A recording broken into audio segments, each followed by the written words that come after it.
Bonjour et bienvenue sur un nouvel épisode de mon podcast créatif. Moi c'est Audrey et ceci est un podcast principalement tricot, mais aussi parfois tissage, euh, filage, etc. Faudrait vraiment que je trouve un moyen de dire ça bien. Euh, mais bon, bienvenue. Merci beaucoup de me rejoindre pour ce nouvel épisode. Ça fait pas très longtemps qu'on s'est vu, puisque le dernier épisode a été en fait retardé de 2 semaines, puisque j'attendais l'arrivée de Brise, donc il fallait absolument que je vous parle avant de partir en vacances. Donc en fait là je suis partie 2 semaines en Roumanie voir mon copain et sa famille, et je suis revenue il y a quelques jours. Et me revoilà. Mais donc comme je vous dis, vu que le dernier épisode a été décalé, j'ai quand même pas mal de choses à vous montrer et c'est quand même le résultat d'un mois de projet. Donc voilà. Je voulais encore vous remercier pour l'accueil que vous avez réservé à mon dernier épisode. Donc je suis vraiment super contente des retours que j'ai sur ces podcasts en français et des nouvelles personnes avec lesquelles je peux échanger sur le tricot en français aussi. Donc c'est super. Et, et voilà. J'ai pas mal de tricots, quelques objets finis. Je veux vous parler d'un souci. C'est plus vraiment un souci du coup, mais je suis en train de traduire mes patrons en français tard, et je voulais vous parler des abréviations du tricot en français. Euh, voilà, ce sera un petit blabla là-dessus à la fin de la partie tricot. J'ai aussi une revue du dernier Laine Magazine que j'ai reçu, que j'ai acheté. Et enfin, je vais vous montrer une jolie laine que je me suis offerte à moi-même, puisque c'était mon anniversaire vendredi dernier, donc là on est lundi, quelques jours, et je me suis fait un petit cadeau. Voilà. Vous pouvez trouver tous les temps des différentes sections du podcast dans la description en dessous. Donc si vous voulez aller à un endroit en particulier ou sauter quelque chose, il vous suffit de cliquer sur le temps indiqué. Je mets aussi tous les liens de ce dont je parle, ainsi que les tags vers mes réseaux sociaux, mes patrons sur Ravelry, le groupe du podcast, etc.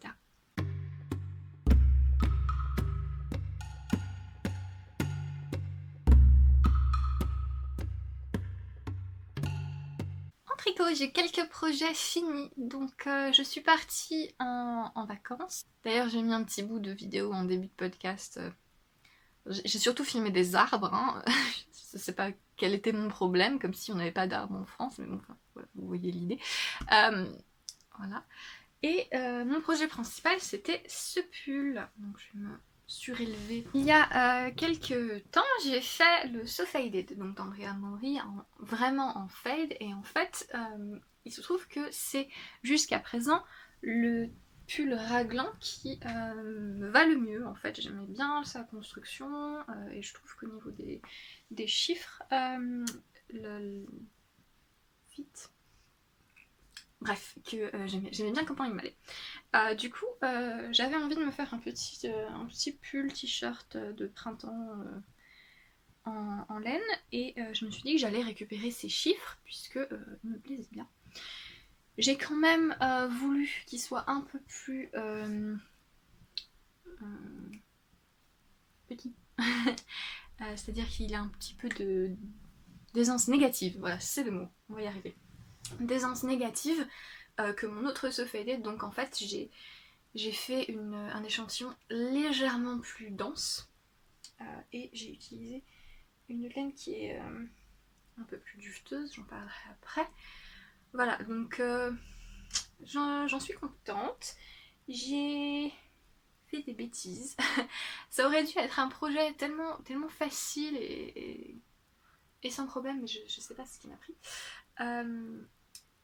Il était trop court, déjà de une. En fait, je voulais faire des côtes torse, donc j'ai fait des côtes torse, voilà.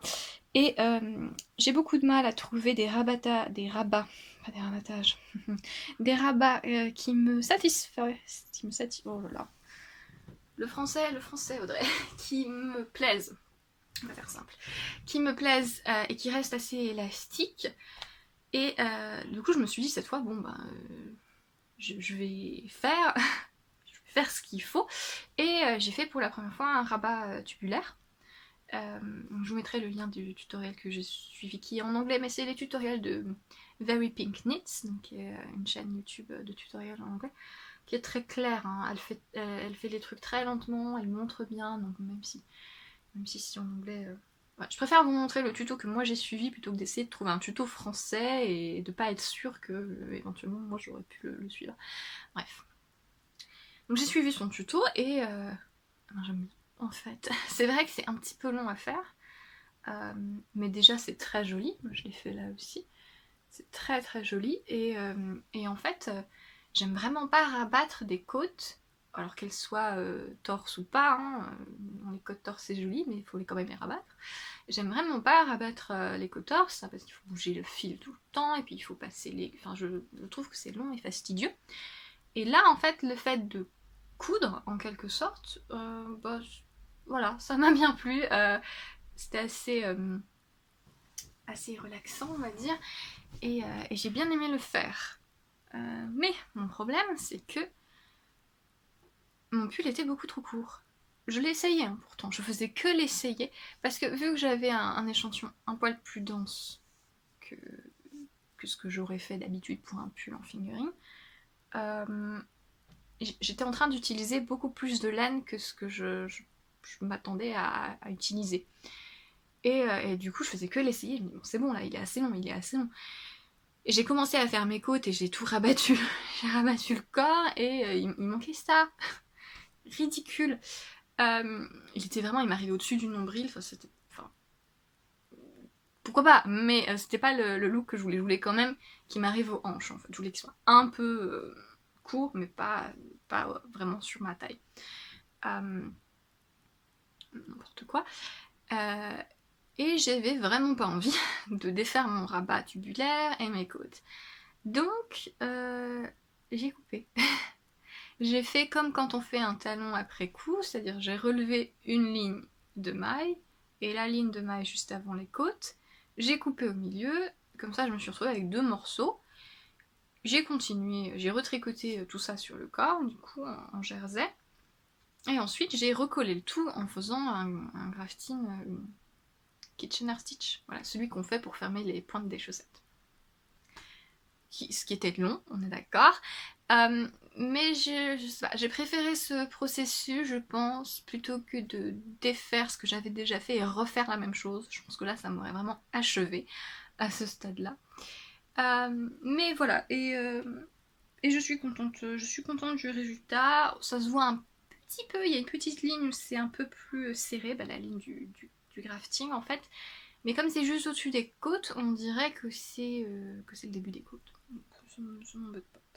Ça m'embête pas plus que ça. Et vraiment, le rabattage tubulaire, je vous montre parce que je l'ai fait sur les manches aussi.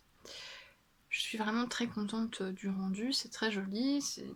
Voilà, c'est élastique. Et puis voilà. Donc, faudra que j'essaye de faire le montage correspondant. Donc c'était la première petite mésaventure sur le corps. Et après, j'ai voulu faire le col. Je sais pas pourquoi. Donc j'ai relevé, j'ai fait j'ai fait 5 rangs je crois de côte torse, j'ai rabattu en tubulaire, donc c'était bien élastique, et ma grosse tête ne passait pas. J'ai même pas une grosse tête, en plus j'ai plutôt une petite tête, donc c'était vraiment trop. Je pense que comme j'ai cet échantillon un peu plus dense, bah le cou est un peu plus resserré, et du coup j'ai pas du tout l'espace de faire des côtes là.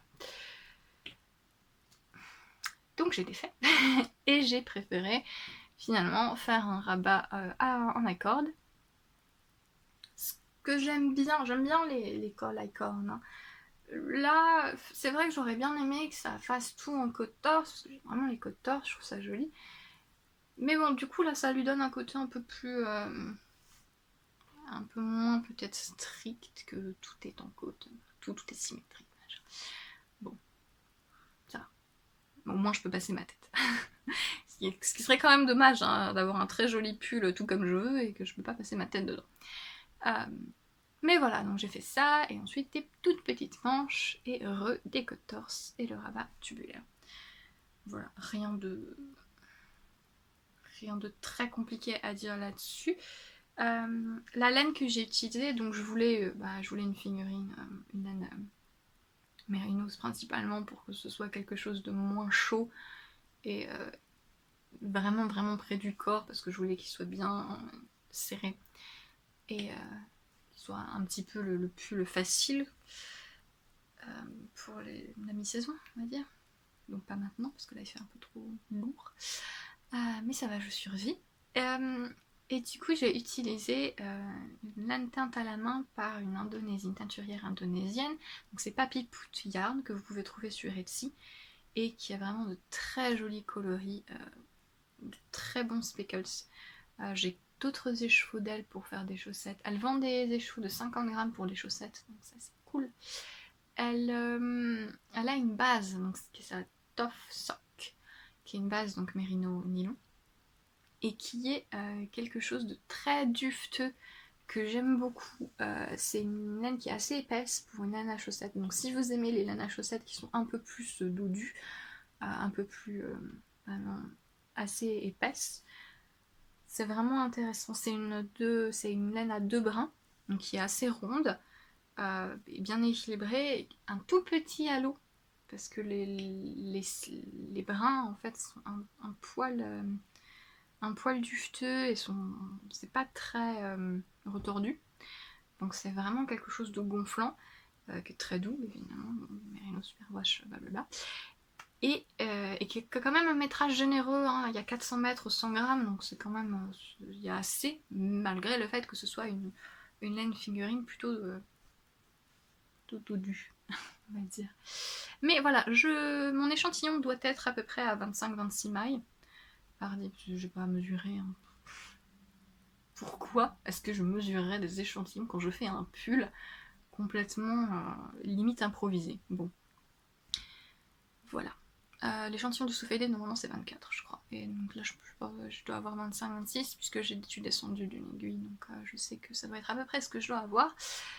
Et je suis contente, je l'aime bien. Le coloris, c'est Morotai, donc qui est cette base crème beige avec des speckles bruns, dorés et turquoise.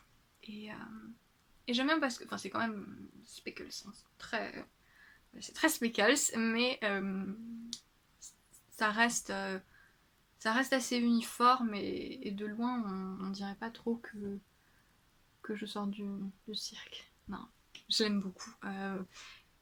En fait, j'aime beaucoup les coloris un peu moutarde, un peu le doré orangé, vous savez, mais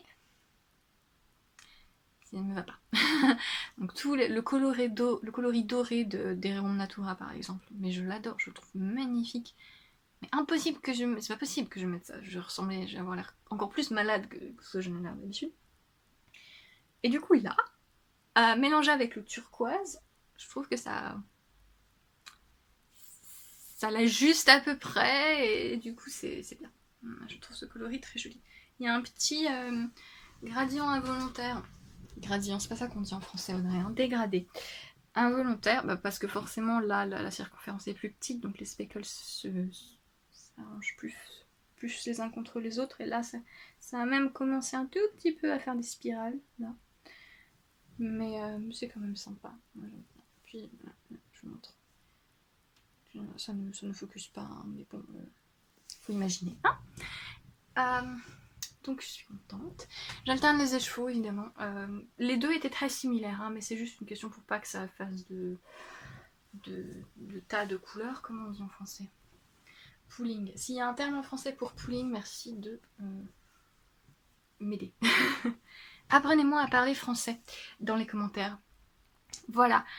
Donc j'alterne un rang sur deux, je fais rien de particulier, je ramasse le fil, je tiens un peu pour que les mailles soient pas trop serrées. Ça fait quand même toujours une ligne un peu bizarre sur le côté, mais je le fais sous le bras, comme ça ne se voit pas. J'ai un autre projet fini dont je vous avais parlé la dernière fois, ce sont mes mitaines Letton. Donc j'ai fini les deux, et donc voilà, je vous renvoie à l'épisode précédent si vous voulez voir tout le blabla là-dessus, parce que j'ai rien de plus à dire, si ce n'est que je ne sais pas ce qui s'est passé sur ce pouce. Alors ce pouce me va très bien, il est bien placé, il tire pas, rien du tout. Là, j'ai l'impression que la moufle a tendance à constamment tourner. Il y a un petit pli là, je sais pas d'où ça vient. En fait, ce qui se passe, c'est que sur le patron, la position du pouce est donc indiquée pour la main droite. Et donc pour la main gauche, il faut juste la décaler au même endroit. Ce que j'ai fait, elle est bien au même endroit. Hein. J'ai revérifié, parce que je me suis dit, c'est pas possible, j'ai fait une bêtise quelque part. J'ai revérifié, non, mon pouce est bien au bon endroit. Et pourtant, il va pas aussi bien. Bon, ça va, hein, c'est pas dramatique, hein, mais voilà, juste le dire. Donc, la laine que j'ai utilisée, c'est de la Drops Flora, qui est sympa pour du jacquard facile avec une laine pas chère, dont on a beaucoup trop dans le stash, n'est-ce pas? Et voilà. Donc, c'est un patron de Hobby Wool, Knit Like a Latvian, que je ne conseille pas si vous n'êtes pas capable de tout faire à partir d'un diagramme, parce que vraiment, il n'est pas très bien écrit. Mais qui ont des très jolis patrons, donc voilà. Et je trouve ça très joli. J'en suis contente. Et je ne les porterai pas avant 10 000 ans. Quoi d'autre? Oui. Donc pour l'avion, le voyage, pas tellement pour tricoter dans l'avion, parce que l'avion était assez... Le trajet en avion que j'ai fait était assez court. Et puis je préfère lire dans l'avion. Mais plus pour l'aéroport, puisqu'à l'aller, j'avais un transfert de 3 heures d'attente à Munich. Et au retour, ça aurait dû être 5 heures, ça s'est transformé en presque 8 heures parce que l'orage, mon dieu, je suis rentrée chez moi, c'était 2 heures du matin, j'en avais marre. Mais je suis bien rentrée, contrairement aux pauvres gens dont l'avion a été annulé. Mais bon. Donc je voulais tricoter à l'aéroport en attendant. Et pour ne pas qu'on me pique mes aiguilles, j'ai pris des Knit Pro Symphony Celle en bois, celle-là, là. C'est de toutes les couleurs. Les doubles pointes parce que je me suis dit que c'était le plus facile à faire passer pour des crayons, n'est-ce pas? Et que c'était assez transportable aussi. Par contre, j'en avais pris que 4, puisque moi, quand je tricote en double pointe, je fais 3 et je tricote avec la 4e. C'est des aiguilles de 10 cm, donc elles sont beaucoup trop courtes et c'était pas très agréable. J'ai eu un peu de mal, enfin c'était un peu... Non seulement c'était du bois, j'aime pas trop tricoter avec des aiguilles en bois, et là du coup c'était vraiment un peu crispé. J'ai un peu de mal. Mais j'ai quand même réussi à faire ces chaussettes. Donc ce sont des chaussettes pour mon copain, que j'ai repris avec moi parce que du coup il me la fallait pour le retour. Heureusement. Et ce sont des chaussettes toutes bêtes. J'ai fait un petit peu de côte torse en haut. Et alors, il y en a une que j'ai montée sur les doubles pointes. Et regardez comment c'est un peu trop serré. Il arrive à la mettre et du coup ça reste mieux sur sa cheville, donc il est content. Mais celle-là que j'ai montée là-bas, donc sur des aiguilles circulaires, c'est beaucoup mieux. Donc rien de particulier à part que j'ai fait un talon en point mousse. Donc c'est un talon à rang raccourci à l'allemande. Et j'avais pas envie de faire des mailles à l'envers, donc j'ai décidé d'essayer le talon à point mousse que j'ai vu quelques personnes le faire, je trouve ça rigolo et sympa à essayer une fois. Donc je fais ça, je trouve ça marrant, c'est pas voilà, rien de folichon non plus, c'est peut-être plus... Bah, en fait quand je le vois fait sur des laines unies, ça me paraît un peu bizarre, donc c'est peut-être mieux sur ça où ça a juste l'air de se fondre dans le motif de la laine. Alors par contre, forcément quand vous refermez les rangs raccourcis, vous êtes tout le temps en train de tricoter, même sur l'envers, tricoter à l'endroit même sur l'envers, et du coup vous vous refermez les rangs raccourcis, les mailles doubles. Voilà, je sais pas comment on dit en anglais. On va y arriver au problème des appellations en français. Vous refermez les mailles des rangs raccourcis à l'endroit sur l'envers, donc ça se retrouve sur l'endroit de la chaussette, et du coup ça fait une petite ligne là, vous voyez l'envers en fait des rangs raccourcis, Je me doute qu'il y a un moyen de faire en sorte que ça se retrouve quand même sur l'envers. J'ai pas spécialement envie de chercher, c'était un petit peu le talon pas prise de tête. Et puis en plus, comme c'est du point mousse, je trouve que ça se voit pas beaucoup.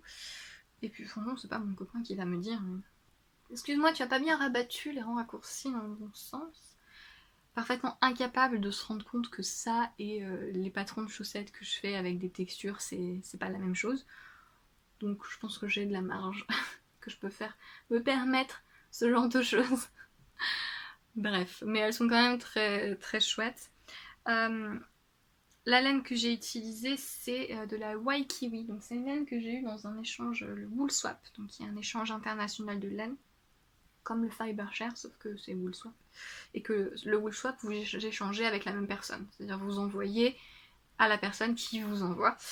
Et donc c'est quelqu'un de très gentil en Nouvelle-Zélande qui m'a envoyé beaucoup de choses, beaucoup trop de choses, dont cette laine à chaussettes, qui est la Waikiwi, donc Prince. Et c'est un mélange intéressant, c'est 55% mérino, 20% de nylon, 15% alpaga et 10% possum. Donc, le possum c'est de la fourrure, hein, l'animal il est mort. Bon, il y a tout un système comme ça. En Nouvelle-Zélande, ils ont un problème avec ces animaux, c'est leur faute, hein, ils les ont emmenés là. Enfin, leur faute, c'est la faute des gens qui les ont emmenés là. Et du coup, il y a. Disons qu'ils chassent ces animaux parce qu'ils n'ont rien à faire sur l'île de Nouvelle-Zélande et ils abîment un peu tout ce qui bouge. Du coup, voilà, c'est marrant parce que la Nouvelle-Zélande fait la pub de la laine de la fourrure de possum, on va dire fourrure, hein, c'est de la fourrure de possum comme étant de la fourrure écologique parce que l'animal il est moche, il est méchant, donc c'est pas grave, on a le droit de le tuer. Hein il y a un problème, et vraiment un problème écologique dont j'ai pas la solution, évidemment, parce que je ne connais rien à rien, mais c'est assez marrant quand on regarde sur le sujet le nombre de gens qui démonisent l'animal, et ça me dérange un peu qu'on se sente obligé de dire non mais c'est comme les rats qui ont la peste, il faut les exterminer, c'est des animaux méchants donc on a le droit. Non, pas obligé d'avoir cette démarche là. Donc dans cette laine il y a du possum. Voilà, bon. Je voulais en parler parce que c'est pas que ça me dérange un peu. J'ai cette laine, je veux l'utiliser puisque sinon c'est du gâchis. C'est encore pire. Mais j'en ai d'autres d'ailleurs, une quantité pull, pas de cette marque là, mais une autre quantité de pull avec du possum aussi. Peut-être j'en reparlerai quand je le ferai à ce moment-là, mais non, mais c'est un sujet intéressant et du coup j'en avais parlé en anglais et demandé aux néo-zélandaises leur avis. Et bah, tout le monde était globalement d'accord pour dire que c'était pas forcément la peine de diaboliser l'animal qui avait rien demandé. Hein. Mais c'est vrai que là-bas ils sont vraiment dans un état d'esprit où il y a une bêtise avec cet animal et il faut s'en sortir. Et c'est vrai que pour l'instant ils ont l'air de... Alors, il y a quelques lois qui passent pour essayer de rendre cette chasse un peu plus éthique, c'est-à-dire faire attention à pas blesser outre mesure l'animal et à ne pas blesser les autres, parce que en fait ils tuent cet animal, ils tuent le possum parce que le possum il est méchant et il mange les kiwis, mais du coup ils posent des pièges et ils tuent les kiwis avec les pièges, donc bref, plein de trucs à dire sur ce sujet, visiblement. Bref, il y a du possum et de l'alpaga, donc c'est une laine vraiment très très chaude. Donc c'est pour ça que je me suis dit que ce serait très bien pour des chaussettes pour mon copain qui est très frileux. Donc voilà. C'est pas vraiment des petites rayures, c'est plus un effet varié. On est tout brun et beige. Voilà. Donc à force de blablater sur la fourrure et tout ça, j'arrive à mon dernier projet fini, qui est un patron que j'ai publié il y a 2 semaines. Et donc qui est ce châle, qui est alors le châle Florasol, qui est un châle en 2 couleurs, mais qui peut très bien se faire en une couleur, hein, avec des rayures, une section avec des trous,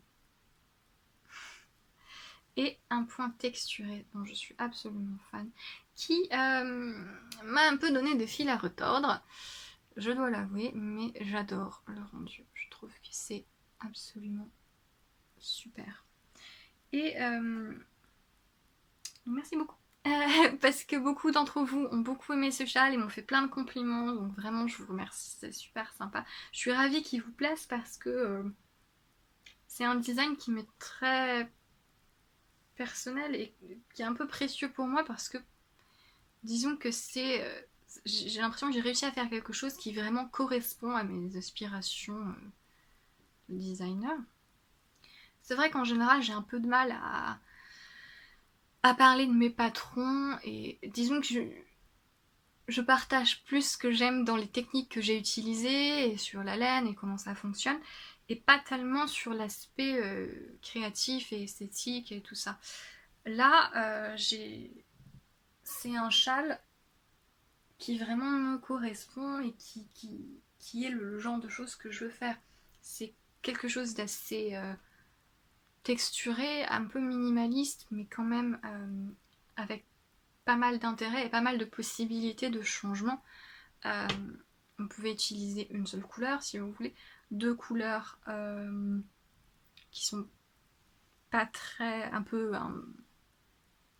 neutres pour faire un effet un peu marbré, ou vraiment 2 couleurs très différentes pour avoir un effet un peu plus bloc de couleurs. Et il est très sympa, très agréable à tricoter, c'est que du point droit, il n'y a aucun point, aucune maille à l'envers.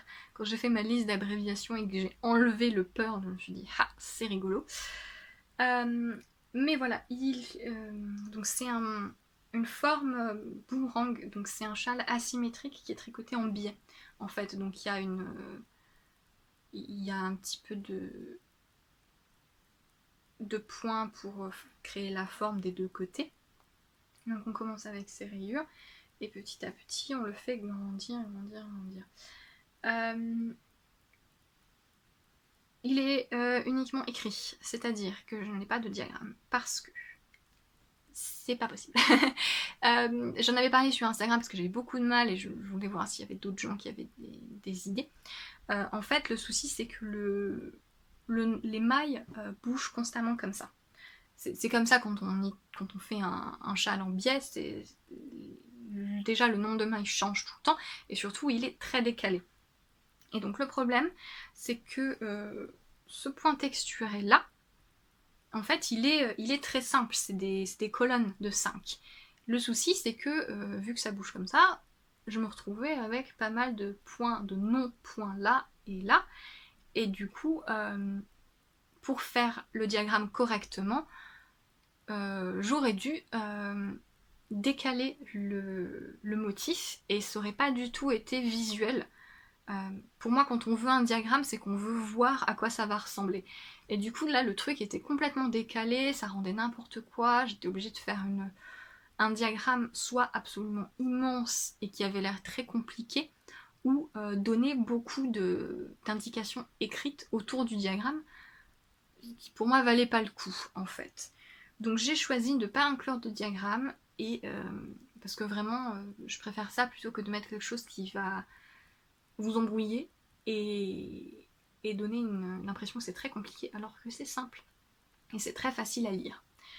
Donc voilà, c'est le petit détail sur l'aspect technique de ce patron. Tous les détails sont sur la page Ravelry. Et voilà.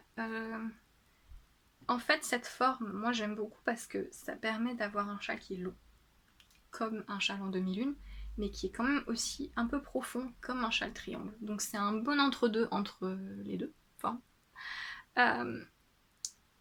Et voilà. Et j'en suis très contente. Il est offert à ma maman pour la fête des mères, donc c'est le sien. Et j'ai envie de me faire le mien. La laine que j'ai utilisée, c'est un trésor. C'est de la Tuscan Knits. Donc il y a une teinturière américaine qui a fait vraiment des choses dans ces tons un peu plus neutre, très subtil, avec des petites nuances. Et c'est vraiment quelque chose que j'adore et j'aimerais bien que ce soit plus accessible parce que c'est compliqué d'avoir ces laines et en fait ça c'était quelqu'un qui me les a offerts très généreusement. J'aime beaucoup ce qu'elle fait cette teinturière et ça c'est sa base fuzz, donc qui est un mélange de mérino, mohair et nylon et je trouve vraiment très intéressant. C'est bon, forcément c'est un peu poilu avec le mohair. C'est assez doux, mais c'est très intéressant à travailler avec ces poils qui sortent un peu partout. C'est pas non plus très, très prononcé. Et ça a une bonne définition. C'est doux, c'est dufteux. Je suis pas très... vous savez, le mohair qui est très à la mode en ce moment, les fils de dentelle en mohair vraiment plein de poils, très fluffy, tout ça. C'est pas trop ma tasse de thé. J'ai envie de me faire un pull en brioche comme ça. Mais bon, j'en ferai un. J'aime pas trop les pulls qui sont tout simples. Parce qu'en brioche, je trouve que ça va avoir du sens. J'aime pas trop les pulls tout simples, plein de mohair. Et là, je trouve qu'avoir le mohair dans la fibre, en fait, c'est vachement intéressant parce que on a la dureté. La force du mohair dans la laine et les petits poils qui dépassent un peu partout sans que ce soit vraiment le truc très très fluffy. Donc voilà, c'est un patron que j'ai publié il y a quelques semaines. D'ailleurs, tant que j'y suis, donc c'était mon anniversaire vendredi dernier et il y a un petit code promo sur mes patrons. En ce moment, le code 26 donne 26% en moins. Ça fonctionne sur tous les patrons et ça marche jusqu'à demain. Voilà. Si jamais. Et mes patrons, donc pour l'instant c'est en anglais, mais c'est en train, ça arrive, c'est en cours. Désolée si vous entendez mes chiens se battre, je ne sais pas ce qu'ils font, mais bon, ils ont l'air de s'amuser. J'ai un petit projet en cours à vous montrer, donc c'est le Joran Top dont je vous ai parlé la dernière fois puisque j'organise un petit cal avec donc l'équipe de Making Story Breeze. Et vous pouvez participer sur le groupe Ravelry de Making Stories. Le lien est dans la description si vous avez envie de tricoter ce patron avec nous. Et je crois que la dernière fois je vous ai montré juste la laine, je suis pas sûre. Mais voilà, donc j'avais tricoté donc c'est un débardeur tricoté en lin. J'avais tricoté les 2 panels en bas. Voilà, le deuxième. Je les ai bloqués pour que ce soit plus facile ensuite puisqu'il faut relever les mailles et ensuite monter, faire le corps. Donc on fait le devant et le dos séparément et ensuite ils sont cousus ensemble. Et donc c'est ce petit détail de mailles croisées. Voilà. Et là c'est juste du jersey à plat jusqu'en haut. J'ai presque fini, je crois que j'ai une trentaine de centimètres là et pour le devant il faut que ça fasse 37 quelque chose. Et ensuite on va former les bras et le cou. Je le tricote donc en lin Linomuka que je vous ai montré la dernière fois. C'est plus on tricote le lin en fait mieux c'est et j'apprécie vraiment beaucoup cette texture et j'ai hâte de le bloquer parce que quand on voit la différence des deux c'est vachement intéressant. C'est juste du jersey, j'ai pas grand chose à dire de plus, j'ai hâte d'arriver à la partie un peu plus construction en haut. Et voilà, j'espère que j'arriverai à le finir dans les temps. Parce que le cal se termine fin juin, mais on n'est pas obligé de finir. Enfin, si vous avez des projets en cours, il n'y a pas de souci. Donc, si vous tricotez un des patrons de Breeze, donc le nouveau livre de Making Stories, dont j'ai parlé dans le dernier épisode, n'hésitez pas à rejoindre le cal et à rentrer parce que il y a des cadeaux. Voilà.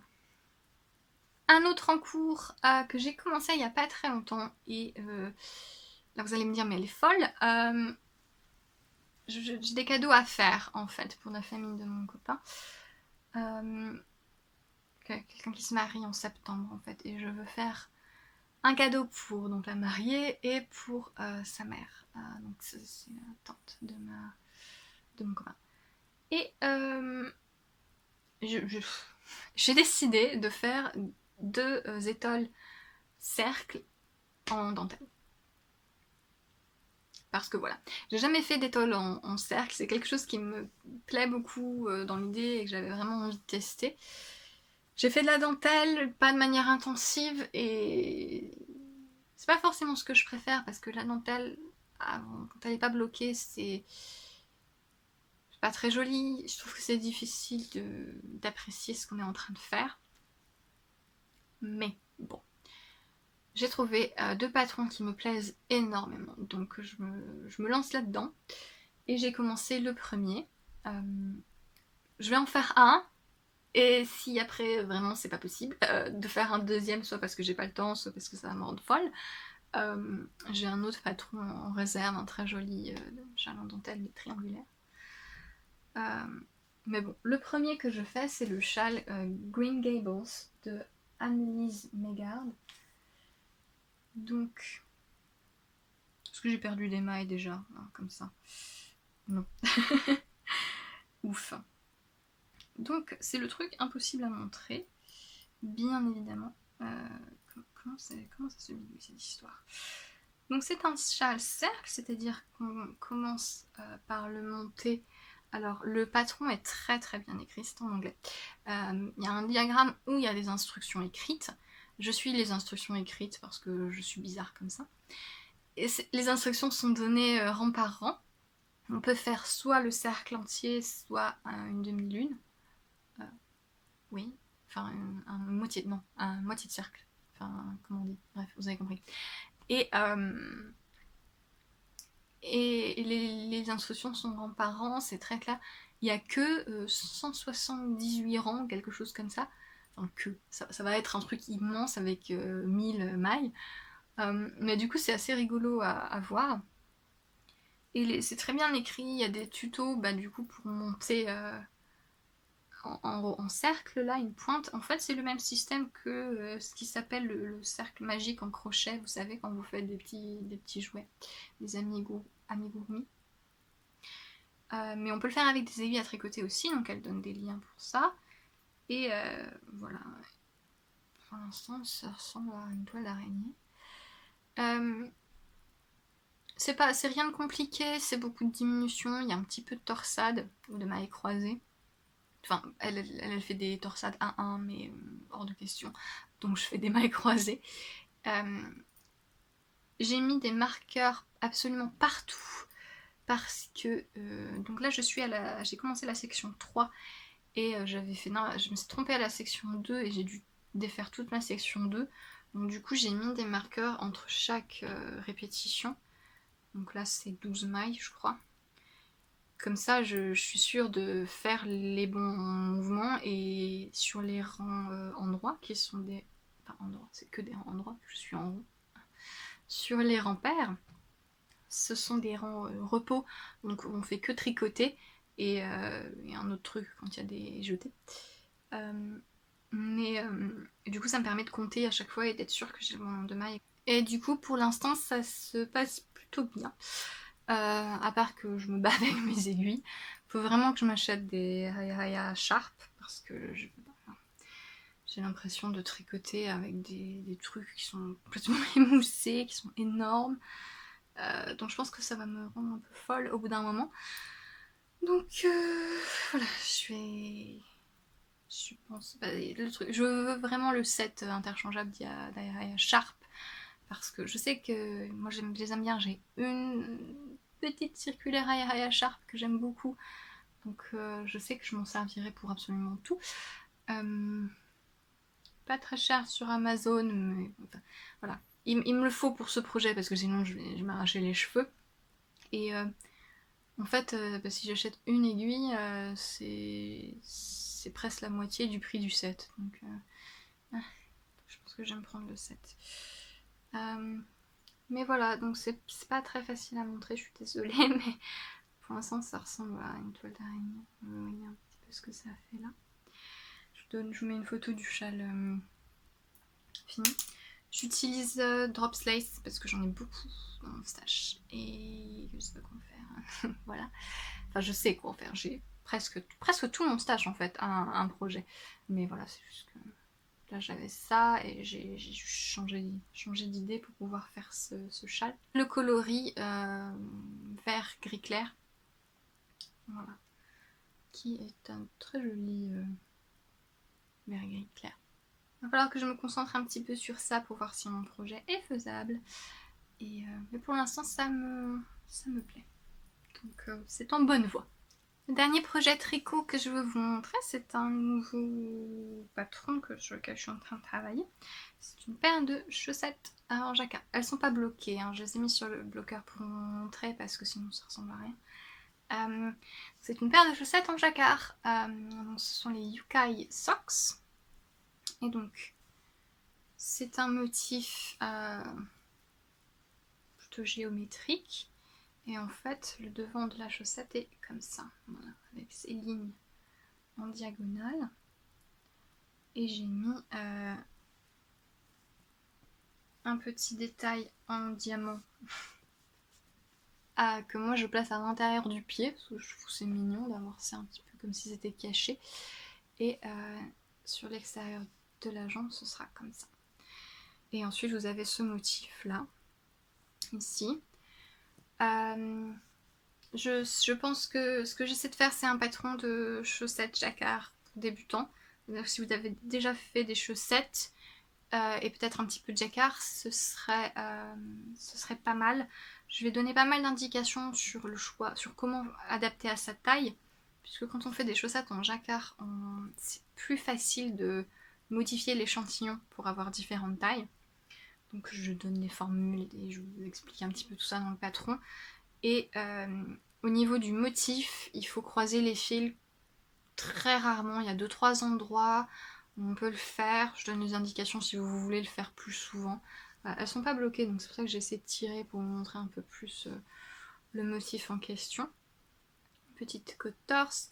Je fais un talon en raccourci à l'allemande pour celui-là, parce que je trouve que c'est plus gérable pour des chaussettes jacquard facile que faire un gousset.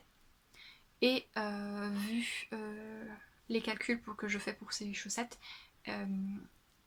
c'est assez confortable au niveau du coup de pied. Donc ça suffit pour que ça fasse une bonne taille de chaussette, je pense. Un petit talon rond court. Et voilà. Et donc j'utilise la Queen Co Finch que j'aime beaucoup. C'est la première fois que j'utilise. Je l'ai eu là aussi dans un échange, décidément. Mais voilà, je la trouve très sympa. Si vous n'aimez pas les laines traditionnelles jacquard, c'est une très bonne idée parce que donc c'est une laine peignée, donc qui est très douce, très lisse, qui est bien retordue. Là pour le coup elle est hyper retordue. Je l'ai parce que non, mais j'ai eu un peu de mal avec ce design au début. J'étais pas très contente de ce que ça donnait. J'ai dû défaire plusieurs fois avant de trouver le truc parfait. Je trouve ça, j'aime beaucoup. J'aime beaucoup ce que j'ai réussi à faire. Je suis contente. J'ai hâte de faire la deuxième et de vous montrer la paire. Donc j'ai fait que des tricotés et retricotés environ 5 ou 6 fois. Et la laine a très bien tenu, hein. Donc elle est vraiment très agréable à tricoter, elle est douce, elle est très ronde et elle a quand même un rendu en jacquard que je trouve. Donc si vous voulez faire du jacquard mais que les laines rustiques c'est pas trop votre truc, Queen Co, donc il y a la Finch et la Chickadee qui sont de la laine 100%. C'est un mélange de mérino rambouillé et ils disent d'autres races de moutons américaines. Et c'est une laine très sympa. Les coloris que j'ai utilisés c'est Audouin et Slate. Et j'aime beaucoup le rendu. Voilà, donc c'est de la figurine. Du coup, ce patron sera publié en anglais et en français. Donc j'en viens à mon petit blabla. Je suis en train de travailler à la traduction de mes patrons. Puisque moi je tricote en anglais, mais il y a pas mal d'entre vous qui me disent que vous aimez bien mes patrons mais que l'anglais c'est pas possible. Ce que je comprends, et de toute façon je trouve que c'est bien qu'on ait le plus de langues possible disponibles. Ne serait-ce que pour des gens qui débutent et qui ont appris avec leurs proches, donc dans leur langue maternelle. Elles sont où les abréviations? Alors je crois que j'ai dû tricoter un patron en français une fois, qui était un patron bergère de France, à un moment. Pourquoi il n'y a pas d'abréviation en français? C'est quoi le problème? Franchement, quand j'ai cherché partout, et tout ce que je trouvais c'était des lexiques, donc soit qui traduisaient des abréviations en anglais en français, mais du coup qui faisaient des phrases en français, soit des trucs du style AIG, ça veut dire aiguille. Oui, merci. Ou 10, mais les diminutions, c'est oui, mais c'est pas ça que je veux. Je veux les abréviations. Comment est-ce que je dis knit front back, knit two together, c'est quoi? Comment on dit? Impossible de trouver Je n'ai pas trouvé. J'ai demandé à tout le monde. Je me suis fâchée sur Instagram. Pas trouvé de trucs complets et satisfaisants. Et surtout rien qui n'avait l'air d'être un standard.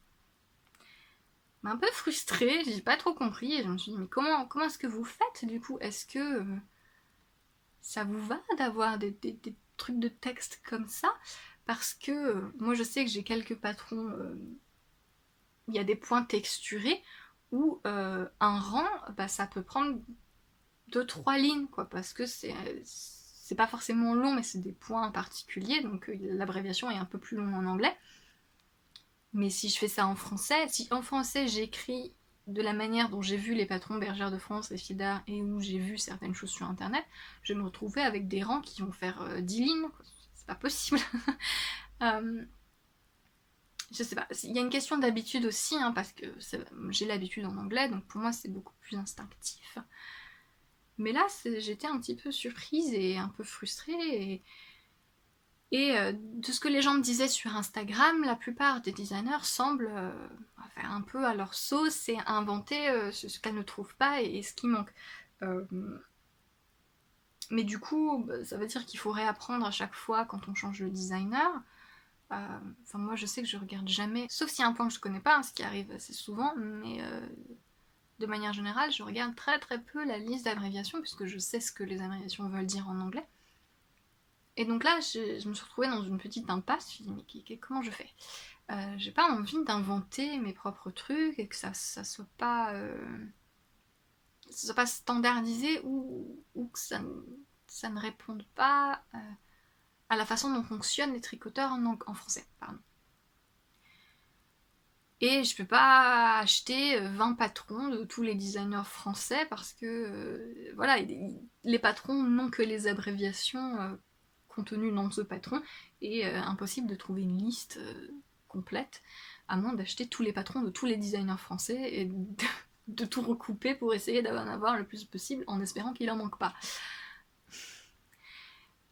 Du coup j'étais un petit peu embêtée et je me suis dit bon ok zut, j'ai fait ma propre liste pour m'aider, pour m'y référer, et je l'ai mis sur Ravelry. Donc je mettrai le lien en bas, c'est mon groupe Ravelry, donc qui est à la fois anglais et français, mais n'hésitez pas à parler, même dans les topics généraux, hein, vous parlez en français si vous voulez, ou vous créez un topic français si vous voulez, ça me dérange pas, ce que vous voulez.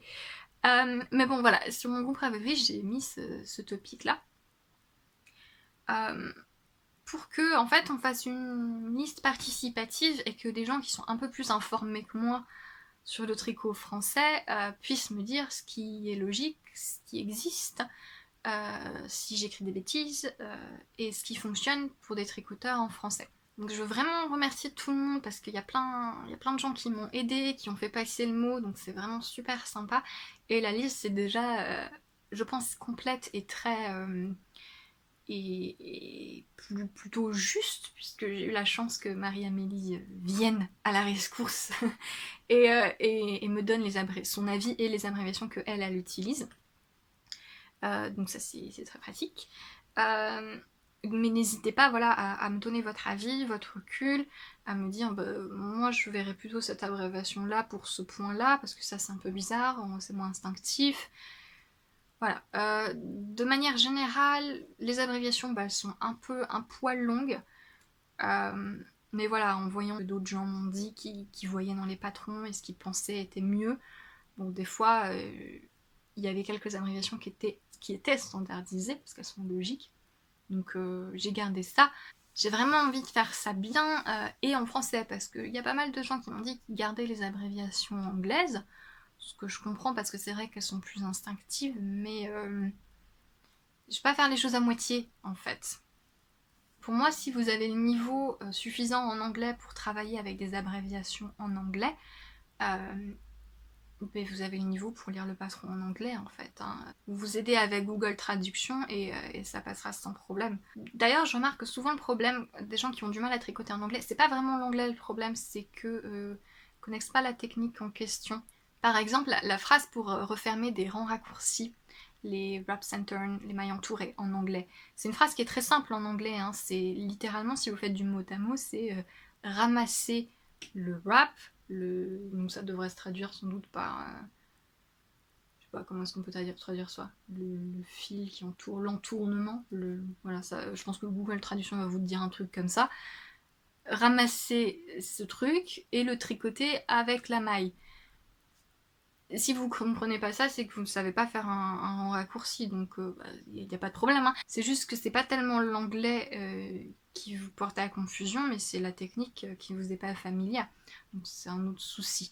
Bref, tout ça pour dire qu'il ne faut pas avoir peur de tricoter des patrons en anglais, même avec Google Traduction, vous devriez vous en sortir. Mais si vous ne parlez pas du tout anglais, et que vous voulez des patrons en français, pour moi, il faut que le patron soit en français, tout en français, les abréviations incluses.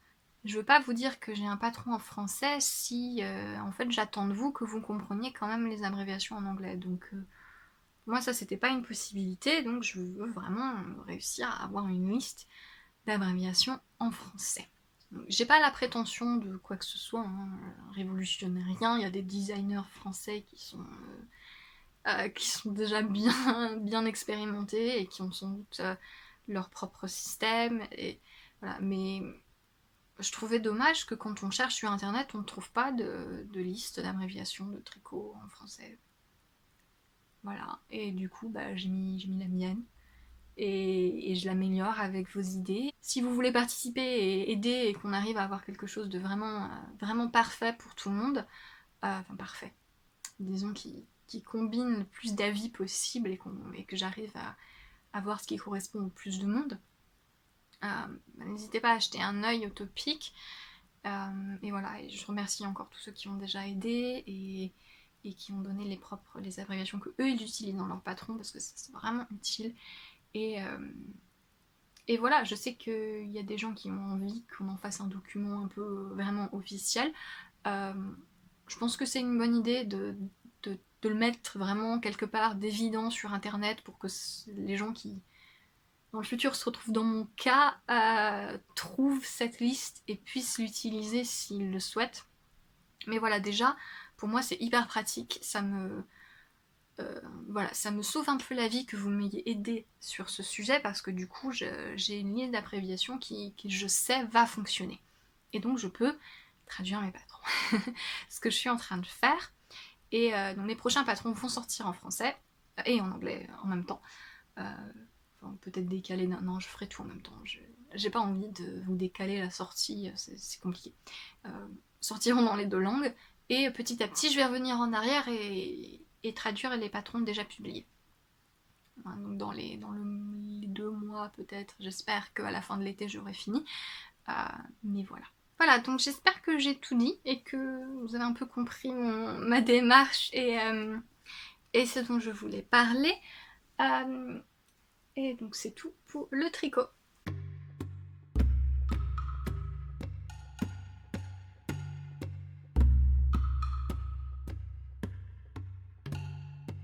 Laine Magazine.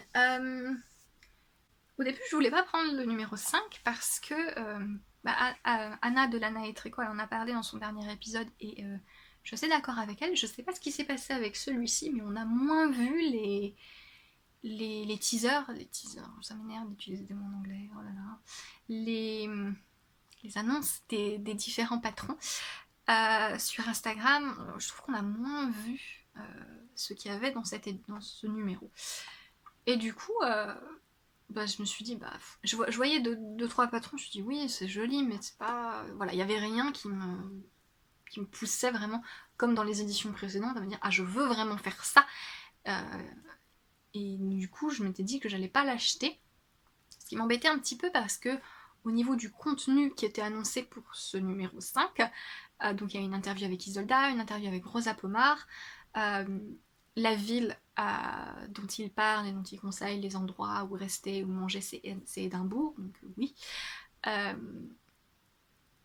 Le contenu me plaisait beaucoup, donc j'étais un petit peu...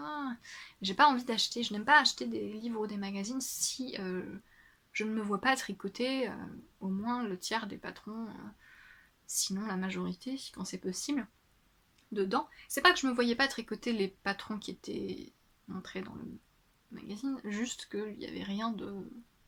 Ah, je le veux absolument. Jusqu'à ce qu'ils aient publié la photo de la Lotta Dress, la robe Lotta. Et donc là, c'était fini. Waouh.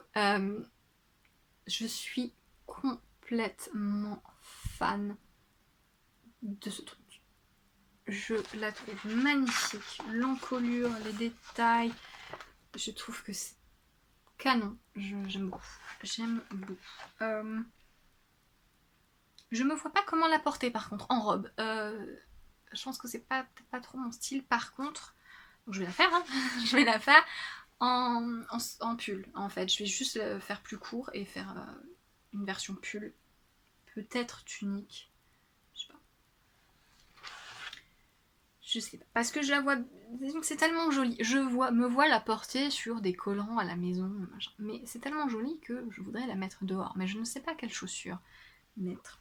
Alors je ne sais pas où. J'ai vu une photo où on voit la madame, le joli modèle. Et elle a des espèces de mules. J'aime pas trop les mules. Donc c'est très joli. Hein. Ça va bien pour le coup avec. Mais moi j'ai pas de mules, j'aime pas les mules, donc non. Voilà. Elle est où cette photo? Je l'ai vue, je vous jure que j'ai vu une photo. Bon, bref. Et du coup, je préfère faire un pull que je sais que je vais porter beaucoup, plutôt que de faire une robe et de pas donner quelle mérite. Mais voilà, donc j'ai complètement craqué, je l'ai commandé sur la boutique d'Anna, Lana et Tricot. C'est arrivé très vite, dès que le truc était sorti. Merci beaucoup Anna. Je suis très contente parce que j'aime bien presque tous les patrons dedans. Il y en a deux que j'aime moins, mais voilà, ils ont rien d'affreux non plus. Hein. Mais en particulier, donc la Lotta Dress et le pull Nutkin, que je trouve très joli. Et alors je voulais vous dire, comme le dit Anna, il y a une amélioration dans des photos, c'est-à-dire que Len Magazine, ça fait un moment que les gens leur disent on voit pas vos modèles, on comprend pas à quoi ils ressemblent. Alors je trouvais que le magazine 4 faisait un petit compromis déjà, mais là c'est vraiment mieux, hein. Il y a beaucoup plus de photos, des détails, de comment les pulls vont. Sauf pour le Nutkin, donc qui est un pull de Claire Montaigne. Et en fait, là, vous voyez, donc on voit comment il va, que c'est un pull un peu confortable. On voit le détail des manches. On voit le détail des manches. Et pour l'amour du ciel, pourquoi est-ce qu'on ne voit pas le truc principal? En fait, il y a un panneau texturé sur le côté du pull qui fait un triangle. Et en fait, il est là, mais c'est flou. Donc je comprends pas. Il y a une photo sur la page Ravelry où on le voit très bien, donc je vais la mettre là. Je comprends pas pourquoi elle n'est pas dans le magazine. Voilà, je sais pas. C'est pas ce qui s'est passé. Mais pour le reste des patrons, c'est beaucoup mieux. Hein. Là, il n'y a pas de souci. Au niveau du contenu, c'est très intéressant, vraiment. Bon, Isolda et Rosa Pomar. C'est vraiment très sympa de lire leur expérience et d'apprendre plus sur leur démarche. C'est toujours très agréable. Len ont aussi des recettes dans leur magazine et là c'est sur des petits déjeuners. Et moi je suis très petit déjeuner, donc je suis contente. Voilà, le contenu est très sympa.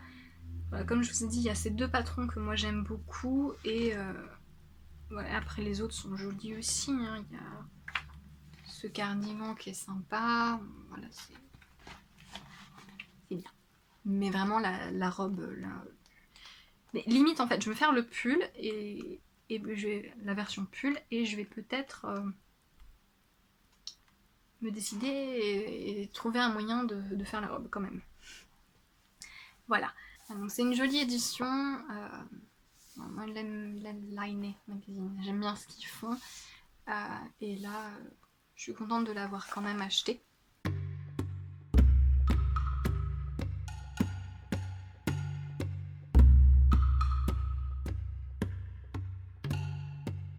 Du coup, comme je vous ai dit, donc sachant que, oh mon dieu, cette robe est magnifique, je me suis commandé la laine pour faire mon espèce d'hybride pull.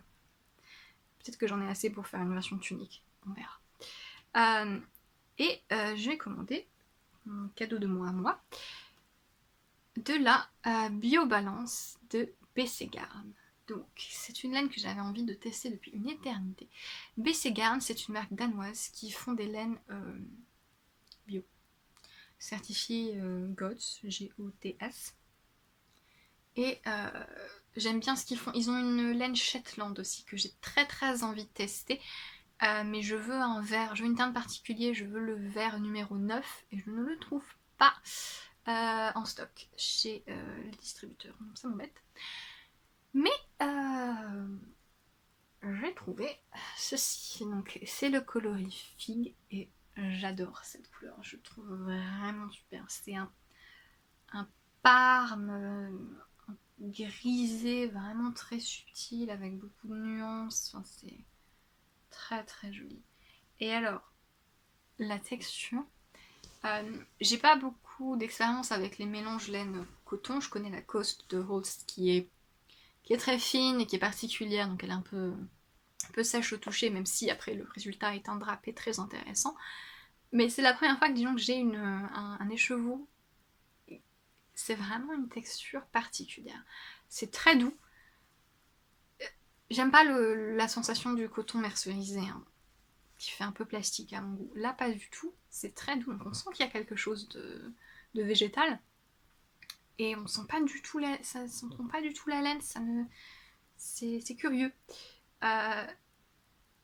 Voilà, donc c'est un mélange des deux, hein, et c'est vraiment un toucher particulier, et j'ai vraiment hâte de le tricoter et de voir. Je sais que c'est parfaitement, là, aucun problème, là, je me fais des sous-vêtements dans cette laine, aucun souci. Voilà, mais j'ai vraiment hâte de voir comment ça drape et tout ça, donc j'ai hâte de m'y mettre. C'est une laine de brun, hein, je dis pas de bêtises, mais qui est assez retordue, qui est plutôt fine pour il y a 225 mètres pour 50 grammes, donc la figurine un peu fine. Mais voilà, j'ai hâte de tester. J'espère que je vais réussir à avoir le bon échantillon parce qu'en fait la laine qui est utilisée, je crois que c'est la Tucool, mais la sock, donc c'est la version sport, je crois. Mais il me semble qu'avec l'échantillon ça passait, que j'arriverai à faire quelque chose de bien. Oui, donc c'est de la figurine et en fait j'aimerais bien avoir une version Deka ou Worsted d'un mélange comme ça. Je me demande si la Mungo de Retrosaria est aussi douce. Alors, pour moi, parce que moi je sais que j'adorerais la Mungo, j'en suis sûre, je suis absolument fan de Retrosaria de toute façon. Donc, Mais en fait, c'est que ça, je pense que ce serait parfait pour mon copain, donc éternel insatisfait de ah la laine ça gratte. Je pense que ça lui irait très très bien. Mais par contre, j'ai pas beaucoup de patrons de pull homme en figurine. Donc je me demande si je peux trouver un équivalent plus épais. Et peut-être que la Mongo c'est la solution. Ou je la tiens en double, mais bon, du coup ça fait un peu plus cher. Parce qu'elle est très abordable. Il me semble qu'on la trouve à environ 6 euros la pelote les chevaux pardon, de 50 grammes. Donc c'est très raisonnable je trouve pour quelque chose qui est certifié bio, qui est une qualité très sympa. Voilà. Et je pense que j'ai tout dit pour ce podcast. Voilà, donc je pense que la prochaine fois, avec un peu de chance, on verra un chat mental qui ressemble à quelque chose. Et j'aurai peut-être de bonnes nouvelles à vous dire sur cette histoire de traduction de mes patrons en français. Voilà, j'ai envie de filer, ça fait longtemps que je n'ai pas filé, donc j'espère que je trouverai le temps de faire ça dans le mois à venir, mais oui. Donc je vous retrouverai en français début juillet, et en attendant, je vous souhaite un très beau mois de juin, et je vous dis à la prochaine. Ciao!